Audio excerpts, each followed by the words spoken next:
Lisons d'abord dans 1 Corinthiens chapitre 15. Tusomeni mwa 1 Corinthiens chapitre 15.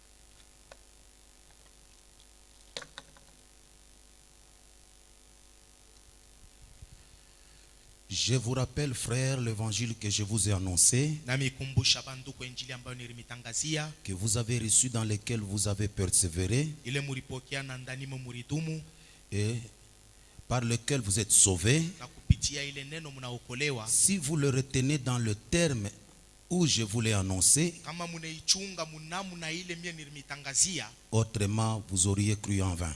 namuna ingine ni kusema munamini kwa bure. Je vous ai enseigné avant tout, Nilimifundisha mbele ya byote, comme je l'avais aussi reçu, sa vile na mie nilipokea. que Christ est mort pour nos péchés Kristo alikufa kwa ajili ya zambi yetu, selon les Écritures. ulinganishwa na maandiko. Il a été enseveli Alisikwa et il est ressuscité le troisième jour selon les Écritures. na akafufuka siku ya tatu kulinganishwa na maandiko, Il est apparu à Céphas puis aux 12. na alionekana kwa Sefasi na kubale baduzu. Ensuite, il est apparu à plus de 500 frères à la fois, Kisha kaonekanikia bantu kubingia 500, dont la plupart sont encore vivants bale mumoja babo bengari bazima, et dont quelques-uns sont morts. na bengine chache banesha kufa. Ensuite, il est apparu à Jacques puis à tous les apôtres. Na hivi akenda kuonekanikia Jacques na mabaki ya mitume bengine. Après eux tous, il m'est aussi apparu à moi Kisha kwabo bote akanionekanikia pia mia, comme à l'avorton. sa vile ilikuwa. Car je suis le moindre des apôtres. Kwa maana mina kuya ule wa chini kubali Je ne suis mitume, pas digne d'être appelé apôtre parce que je persécutais l'église de Dieu. na mishi stahili kuitwa mtume kwa maana nilitesa kanisa la Mungu. Par la grâce de Dieu, je suis ce que je suis. Kupitia neema ya Mungu niko kile niko, Et sa grâce envers moi n'a pas été vaine. na neema yake kwa ajili yangu haikukwe kwa bure, Loin de là,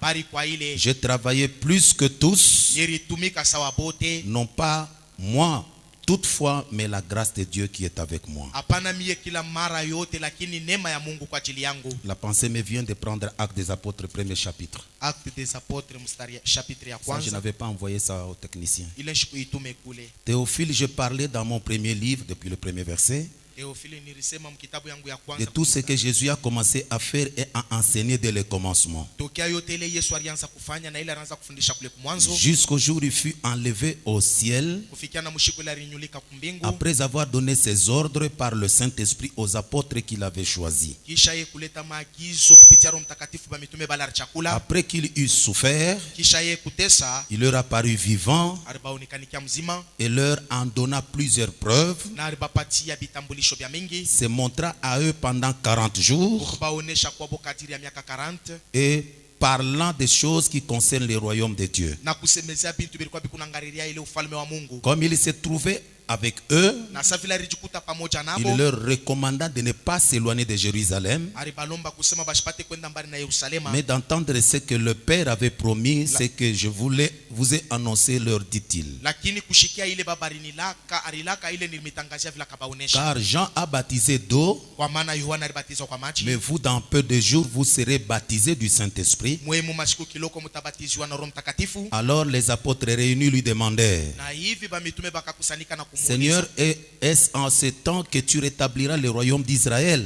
Bwana, ni mwi wakati utarekebisha ile ufalme wa Il Israeli? leur répondit, ce n'est pas à vous de connaître le temps ou le moment que le Père a fixé de sa propre autorité. Akabajibu, haina kwenu kwa kujua wakati na muda ambayo Bwana alipanga ile, Mais vous recevrez une puissance, lakini mutapokea uwezo, le Saint-Esprit survenant sur vous, Roho Mtakatifu itakuwa juu yenu, et vous serez mes témoins à na Jérusalem, mutakuwa bashahidi bangu mu Yerusalema, dans toute la Judée, mule mujidea yote dans la mzima, Samarie, kule kusamaria, jusqu'aux extrémités de la terre. kufika na kule kumwisho ya Après dunia. avoir dit cela, il fut enlevé pendant qu'il le regardait et une nuée le déroba à leurs yeux. Na kisha kubaonesha akapanda na wingwe kamufinika ikabafinika kumecho labo.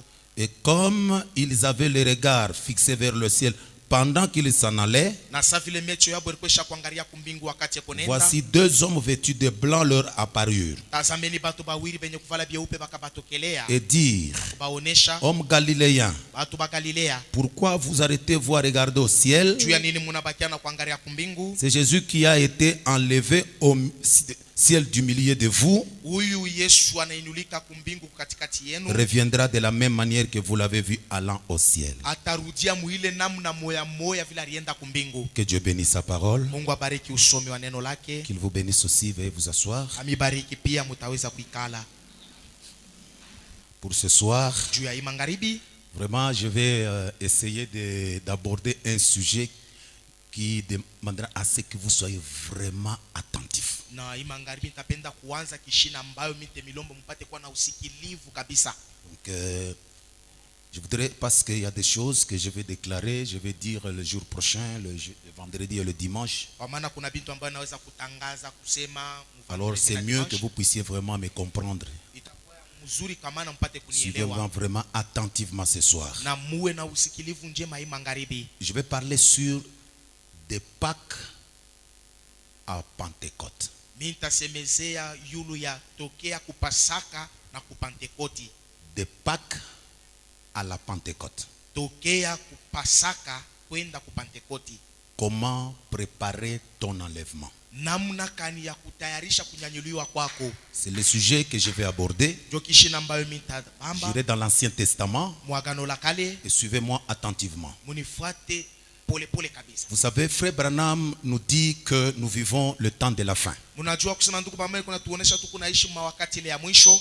Et il n'y a rien sur terre maintenant qui ne tire ses origines depuis le commencement. Na hakuna kitu hata kimwa kikunapata kutokea kule kumwanzo kule. La Bible dit, Na Biblia kunasema il n'y a rien de nouveau sous le ciel. hakuna kitu kipya kule kumbingu.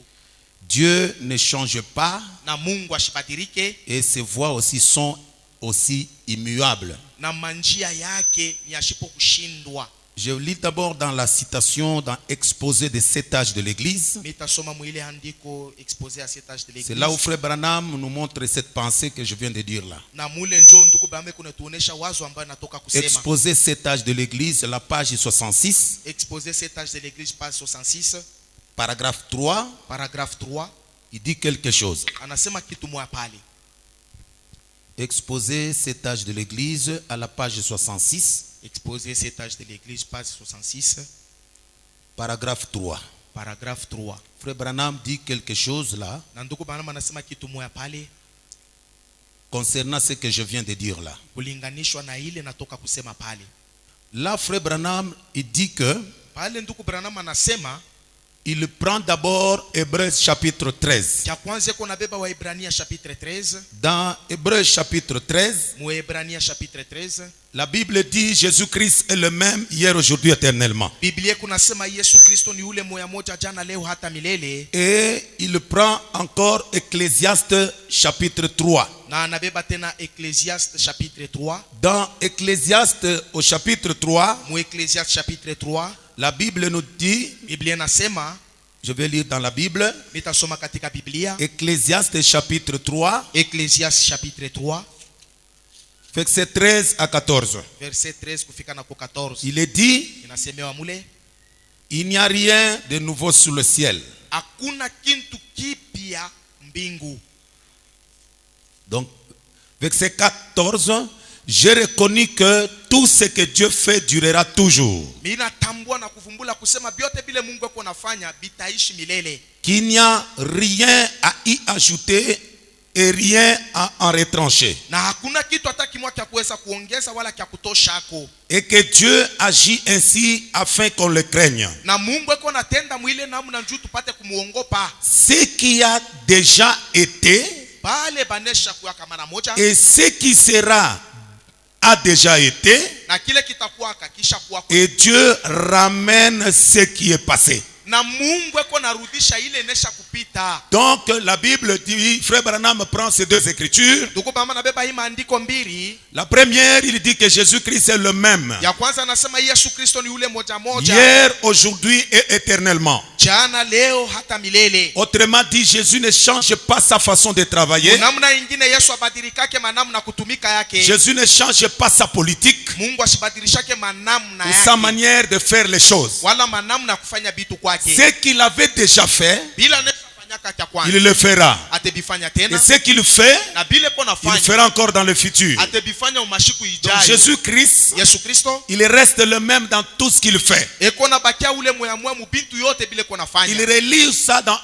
avec Ecclésias chapitre 3. Anayambatanisha ile pamoja na Ecclésiaste chapitre 3. Là où nous venons de lire, il dit, Bule tunatoka kusema na kusema. j'ai reconnu tout ce que Dieu fait durera toujours. Inavumbula kusema yote bile Mungu eko nafanya. Il n'y a rien à y ajouter et rien à retrancher. Hakuna kitu kya kuongeza wala kya kutosha. Et que Dieu agit afin qu'on le craigne. Na Mungu eko natenda ndio kuse tupate kumuongopa. Verset 15. Verset 15. Ce qui a déjà été Bile bilikuwa kako. et ce qui sera a déjà été. Bile bitakuwa binesha kuwa kako. Dieu ne fait que ramener ce qui est passé. Mungu anafaka pake ko narudisha bile binesha kupitaka. Et c'est là où je vais parler sur Na pale ndio mitapendo semezea. de Pâques à la Pentecôte. Tokea kupasaka kwenda kupantekoti. Et aujourd'hui, comment dans cet intervalle de temps vous devez préparer votre enlèvement. Na leo kadiri ya hii sehemu ya wakati namna kanaweza tayarisha kunyanyuliwa kwako. Maintenant, pour bien pénétrer la pensée que j'ai, Juu ya kuweza kuingisha mzuri wazo ya ile niko nayo. Frère Branham dit, Ndugu Branham anasema la fête de la Pâques et de la Pentecôte, mwisho ya Pasaka na Pentekoti, nous avons ça parmi les 7 fêtes que Dieu a données à Israël. tukunaiona ile kadiri ya makaramu 7 ile Mungu aleta kwa Israeli. Dieu avait donné 7 fêtes aux enfants d'Israël qui devraient célébrer chaque année. Na Mungu alileta ile makaramu 7 kwa Israeli bapasha kushangilia kila mwaka wote. Lisons dans Lévitique. Tusomeni Mbalawi. Nous allons, je vais vous parler un peu de ces 7 fêtes-là. Et vous appelez les 7 fêtes. Nitasemezea kiloko kuelekeana na ile Exode makaramu. plutôt Lévitique chapitre 23. Lévitique chapitre 23. La première fête, Karamu ya kwanza nous la trouvons au verset 4 et le verset 5. tukunaikuta ku verset 4 mstari ya 5. Il est dit, voici les fêtes de l'Éternel, Anasema tazameni makaramu ya les wamilele. saintes convocations que vous publierez au temps fixé. Ile mamwito 5 ile ambayo mtatangaza kule wakati. Le premier mois, Mwezi ya kwanza, le 14e jour du mois, siku ya 14 ile ya mwezi, entre les 2 soirs, katiri ya mausiku 3, tu seras la Pâque de l'Éternel. itakuya ni Pasaka ya wamilele. Voilà la première Pâque, la première fête que Dieu a donnée à Israël. Tazameni ile karamu ya kwanza Mungu analeta kwa Israeli. C'était la fête de Pâques. Ilikuya ni karamu ya Pasaka. La deuxième fête, Ile karamu ya pili nous la trouvons tukunaikuta dans le verset 6 et 7. mstari yake ya 6 kufika na ku 7.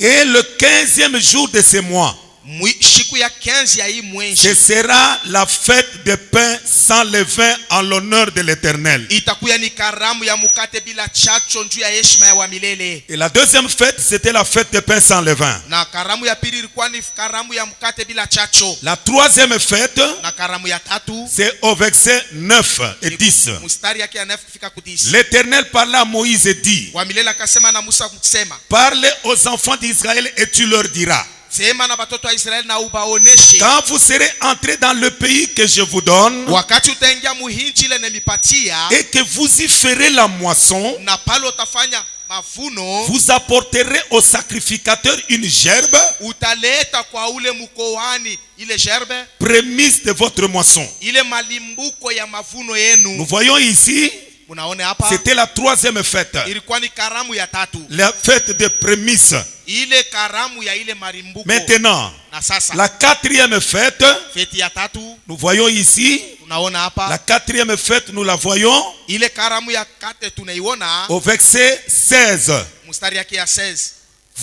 Vous compterez, prenons le verset 15 pour avoir un peu une idée claire. Bebeni mbele 15. Depuis le lendemain du sabbat, Tokea ile busiku ba sabato du jour où vous apporterez la gerbe qui sera agitée du côté et d'autre, ya siku ile mutaleta ile sherbe yenye kutikishwa ile ngambo ingine, vous compterez 7 semaines entières. mutabalula mawiki 7 yote mzima.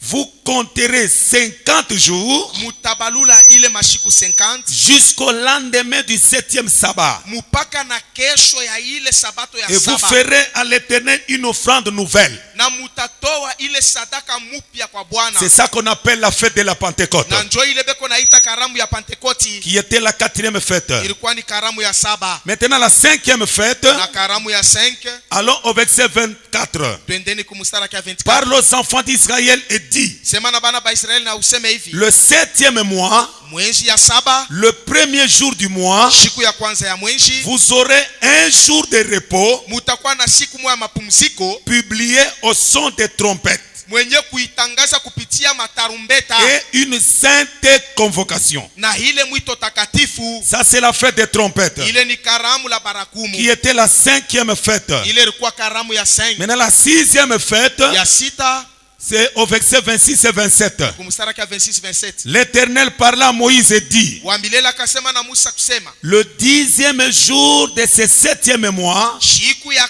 10 ya hii mwezi ya ce 7 sera le jour des expiations. itakuwa ni siku ya hondolevu. Vous aurez une sainte convocation, Utakuwa na mwito takatifu vous humilierez vos âmes na mutanyenyekeza manafsi et yenu vous offrirez à l'Éternel des sacrifices consumés par le feu. na mutatoa kwa milele ile masadaka yenye kulunguzwa na moto. Voilà la 6e fête.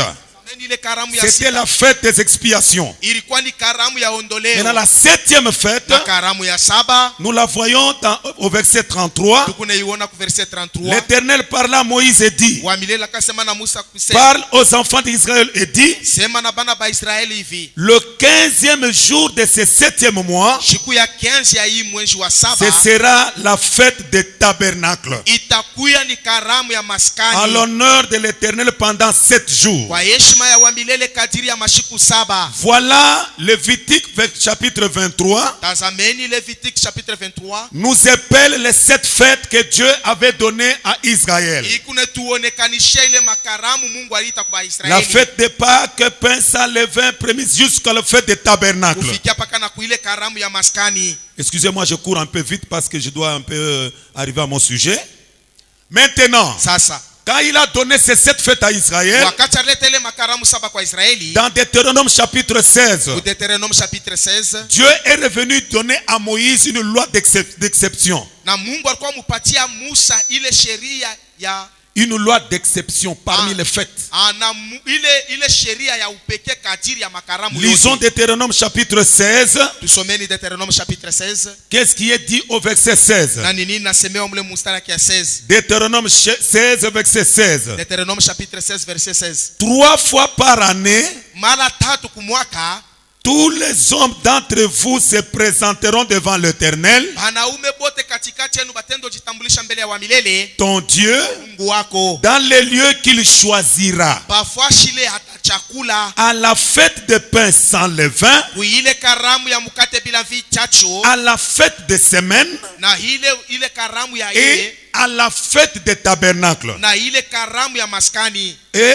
on ne paraîtra point devant l'Éternel mais vide. Na hauwezi hautaonekana kwa Wamilele Mungu wako na mikono bule. Chacun donnera ce qu'il pourra selon les bénédictions que l'Éternel ton Dieu lui aura accordées. Kila mtu ataleta kulinganishwa na mabaraka ile Mungu wake atampatia. Après que Dieu ait donné les 7 fêtes à Israël, Kisha Mungu yekuleta ile makaramu 7 kwa Israeli. nous voyons dans Deutéronome 16 verset 16, Tunaona mu Deutéronome chapitre 16 verset 16. Dieu est revenu pour donner une loi d'exception. Na Mungu alirudia kuleta ile sheria ya palwayo. Il dit à Moïse de dire aux enfants d'Israël Akasema ambia Musa aseme na bana ba Israeli qu'ils vont se présenter 3 fois par année, batenda mara 3 kumwaka, 3 fois par an, mwala 3 kumwaka, où ils se présenteront devant l'Éternel avec des offrandes ule batenda mbele ya Wamilele pamoja na masadaka pour célébrer 3 fêtes. juu ya kushangilia ile makaramu tatu. Ces 3 fêtes que Dieu nous montre ici, Na ile makaramu tatu Mungu anatuonesha. c'était la fête de pain sans levain. Ya kwanza ilikuwa ni karamu ya ile mkate bila chacho. 2, la fête de la Pentecôte. Ya pili ilikuwa ni karamu ya Pentekoti. Et 3, la fête des tabernacles. Ya tatu ilikuwa ni karamu ya maskani. Je pense que vous me comprenez déjà. Asanya munanielewa. Dieu a donné 7 fêtes pour qu'Israël puisse célébrer chaque année. Na Mungu aleta makaramu 7 juu ya Israeli pate shangilia. Mais il insiste. Lakini yekoneka mkazo. Israël devait venir dans la présence de Dieu Israeli pasha kwa mwepo la Mungu 3 fois par an pour célébrer 3 fêtes. mara tatu kumwaka juu ya kushangilia ile makaramu tatu. La fête de pain sans levain, Ile karamu ya mkate bila chacho. la fête de la Pentecôte Na ile karamu ya Pentekoti. et la fête des tabernacles. Na ile karamu ya tabernakle. Maintenant, frère Branham me dit, Na hivi ndio mama nasema tous les 7 fêtes que Dieu avait données à Israël ile makaramu yote 7 Mungu aleta kwa Israeli typifiaient Christ. ilikuwa kuna muonekanisha Kristo. Ce sont les fêtes qui typifiaient Christ. Jo mahali ilikuwa natambulisha Kristo. Et frère Branham me dit encore Na ndio mama nasema tena que ces 7 fêtes-là ile makaramu 7 ile devraient être célébrées dans un même lieu. balipasha kuishangilia fashi moya tu. Pas dans ces endroits différents. Hapana mafashi ya kuachana. Il devait célébrer toutes ces 7 fêtes en un seul lieu. Balipasha ishangilia ile makaramu yote 7